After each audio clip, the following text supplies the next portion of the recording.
активноста, нашето мото за оваа година на глобално ниво е политичарите да се вратат во училишните клупи, макар за еден миг да се смени улогата. Учители да бидат дечињата, учениците, а ученици да бидат родители, наставници, политичари, сите оние кои што може да сторат нешто во својата заедница за поквалитетно образование и за вклучат со сите во образовниот процес. И дел од училиштата имаат пројавена заинтересираност, сите основни и средни училишта во Македонија се информирани, некаде од 50 до 100 училишта очекуваме да има одзив. Доста интересни програми се планираат. Централниот настан околу таа активност е во основното училиште 26 јули во Шуто Оризари. И за таму може да кажеме дека веќе 2 недели макотрпно се работи од страна на наставниците и од страна на дечињата за да се спреми интересна програма на која што најавија присуство дел од градоначалниците од град Скопје. Се надеваме дека и градоначалникот на Скопје Трифон Костовски дека можеби премиерот председателот ќе одвојат време за да така и на тој начин да придонесат за остварување на целта на кампањата, но и она што ќе го ветат нели да го остварат. Дали од година во година се подобрува состојбата на некој начин? Дали се постигнуваат колку толку барем оние цели кои што се поставени? Кога се организира оваа глобална недела на акција? Наше од наша страна да се обидеме да ги поттикнеме, дали се тоа родителите, дали се тоа дечињата, дали се тоа политичарите, да бидат посвесни за ситуацијата и да бидеме сите посвесни за каде одиме и кон што целиме. А веќе другото останува на самите нив. Значи останува на самите дечиња да се борат повеќе, да добијат подобри услови, а тие што не се вклучени во образовниот процес да бараат да бидат вклучени. Останува на родителите да бидат поактивни, останува на наставниците да нема веќе дискриминација на некој начин. И останува на политичарите, бидејќи они се тие кои што во собранието донесуваат, да речеме, буџет, да ги исколемат малце ставките за образование. Гледаме дека со некои активности владите и целат се оди кон тој правец.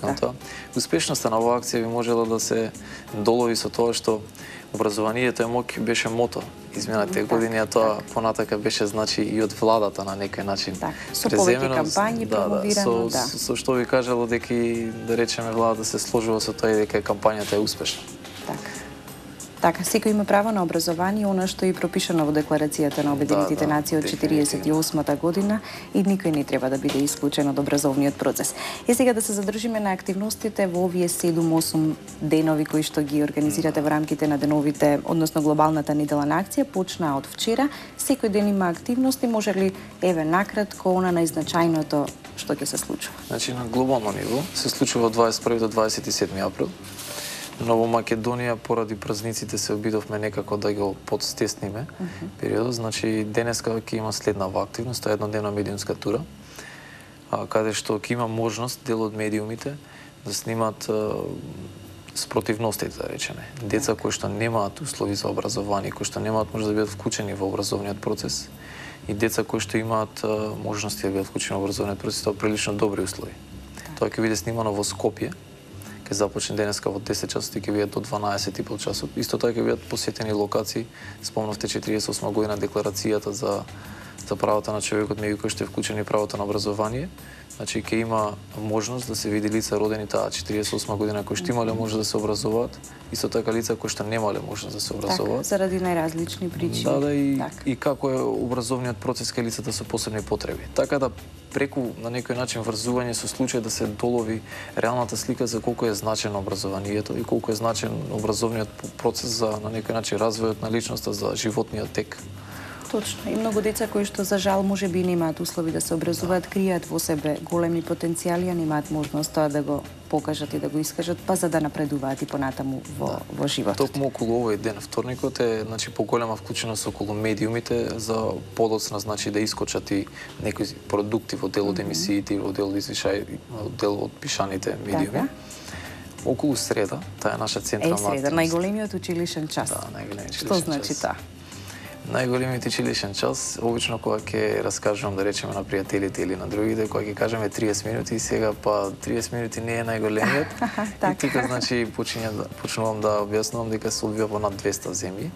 Се одвива по, не може да се изброи колку број на училишта. Тука е значењето, големината на тој најголем училишен час. Значењето е што низ целиот свет сите се обединети да покажат дека тоа е многу битно. да покажат дека конкретно за децата можеби е и најбитното нешто е образованието. Так.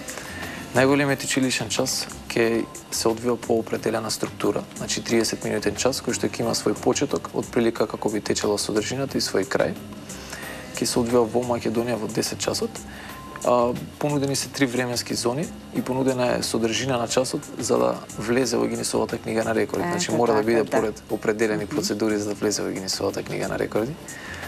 А во Македонија поголеми дел училиштата верувам дека ќе се погрежат доволно за тоа. Околу најголемиот час, значи целта е децата да упатат порака кон политичарите, како што претходно напоменав, кон наставници, родителите и сите оние кои што може да сторат нешто за образование. Кои ќе бидат вклучени, да, и кои што треба и мора да и можат да направат нешто. Така. Ден на дебати е следниот ден, на 24-ти, на 25-ти концерт, некако би сакале преку неделата да се добие една како целина. Сега имаме вклученост на медиумите, имаме вклученост, да речеме, на политичарите и така натака преку часот на училиштата. Имаме вклученост преку денот на дебати, да се дебатира, да се разговара на темата како се постигне по квалитетно образование, како се дојде до крај на неписменоста. Тоа е во основните и во средните училишта, значи ќе се одвива по тие определени точки.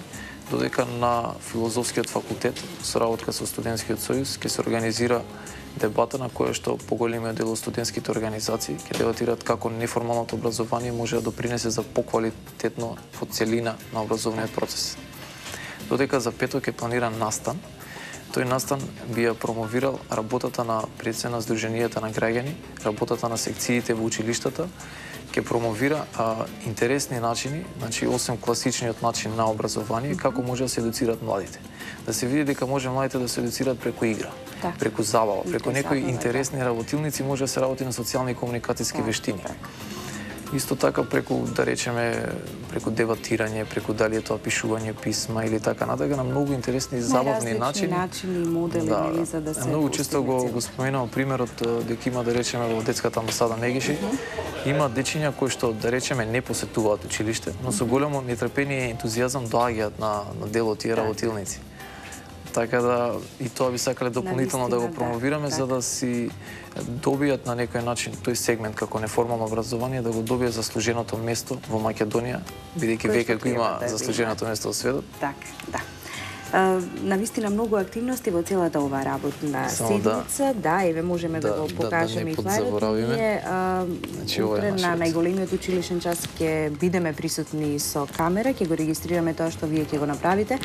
Во следните неколку дена повторно ќе им прикажеме на гледачите што се правеше токму тој ден. Ви пожелувам многу успех во реализирањето на сите овие проекти, се со цел да го зголемиме квалитетот, подобро образование за сите крај на неписменоста, како што воопшто всушност е и мотото на оваа кампања. Само би сакал да искористам прилика да се заблагодарам на партнерите, без кои што оваа акција немаше да биде толку успешно спроведена, се надеваме дека ќе биде успешна.